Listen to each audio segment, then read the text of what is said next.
Assalamualaikum warahmatullahi wabarakatuh. Hello everyone, my name is Allysa from Albayan Putri Islamic Boarding School, and today I'm gonna be telling you all a story that you've probably ever heard of with a little bit of a twist. So, as to not waste the precious time we have, let's begin. Once upon a time, in an alternate timeline, lived a lonely widow named Bosrini. Bosrini lived alone, far up in the woods, with no one to talk to, no one to run to. But there's one thing that you should know about her, that ever since her husband passed away, every single one of her wishes will be granted by the gods, as long as she prayed sincerely. And today is a special day because today is the day she's finally praying for a daughter that she always longed for. And so she prayed, "Oh, my very most gracious grandeur Lord, I, nothing but a humble old lady, am very much feeling lonely and needing the company of someone, a part of me." And as she was expecting, something out of the ordinary happened. While she was out in the woods, she stumbled upon the one and only Buto Ijo. Buto Ijo agreed to give her the seeds of the magical golden cucumber under one term.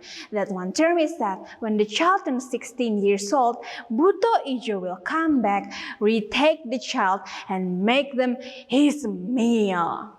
Bosrini accepted the term, and so she planted the seed and she harvested them, and then it grows, and voila! There's one big cucumber glimmering gold in the sun that when she cut it up was filled with a beautiful baby girl named Timun Emas. And so Bosrini taught Timun Emas a lot of things, like a lot of things. But most importantly, Bosrini taught Timun Emas how to think and how to find meaning in every little thing. And so Timun Emas grew to become a clever, strong, and unexpectedly philosophical young lady. And as you might all know, time inevitably passed, and so is Timun Emas' 16th birthday.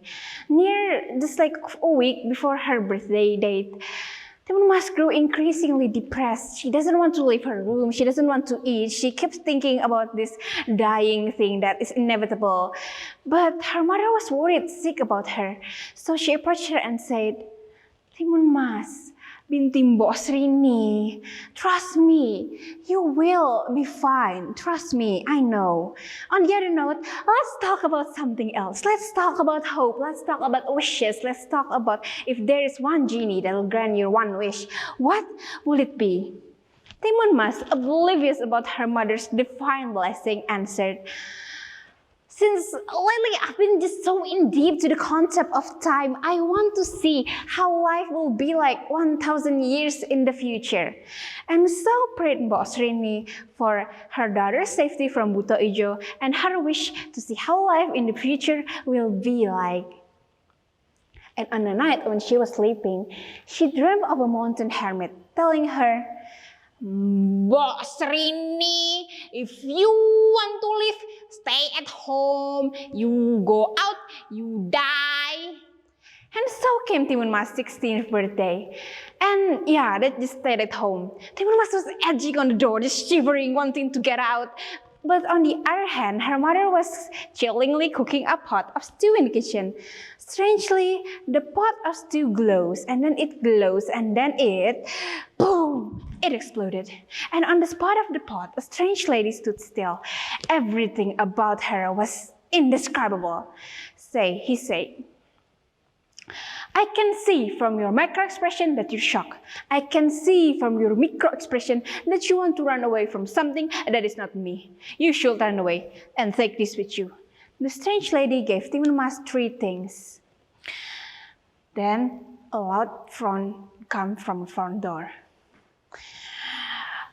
"Bosrini, I have come to take Timun Emas with me." And so Timun Mas, without thinking too much, grabbed the items and then she ran as fast as she could, but Buto Ijo was already behind him, so she threw the first item at him. Inside the first item was a small rectangular pit that glows when Buto Ijo picked it up. And then Buto Ijo just goes like, for 2 straight hours. And when she snapped, he threw the thing and catch up to the faraway Timun Mas. You think you can delay me with that thing? Bah! That Google thing just told me how to run faster. Bah! And so Timun Mas threw the second bag at him. The second bag hits the ground, and then a strange sound came from the sky. It goes like,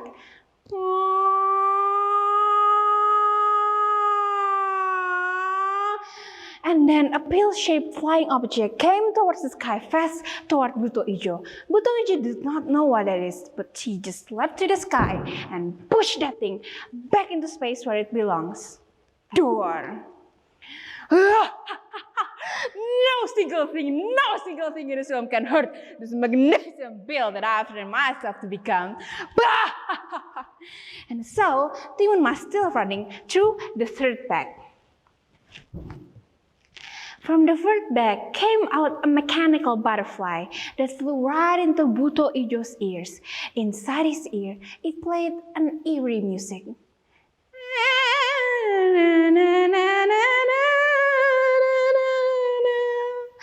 Buto Ijo was unbothered for a while until his movement started to become weird, and then he stopped on his track and said,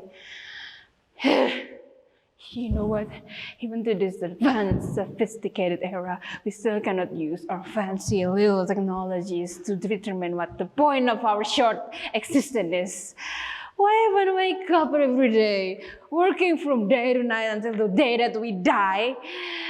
Then what comes after that?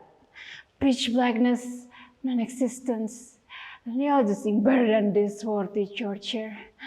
What is the point of anything? Why do I even need to chase you? And then the green mini just stared on the ground, silent. Timun was confused to the moon and back, but she ran all the way back home to her mom and the strange lady that still stood beside her. A conversation that goes like this. What were all those things that you gave me? Those are the gadgets that my government used to keep us civilians under their ruthless control. Okay, but like, what now? My name is Sanendra, and my duty here is to inform you that I'm gathering facts about scientifically inexplicable stuff that ever existed in the past as a way to combat the loss of theological and mythical faith that is growing in my society, and as a result, bringing more of my society into a state of existential crisis. And that green thing that chased you back then is more than enough proof from this world.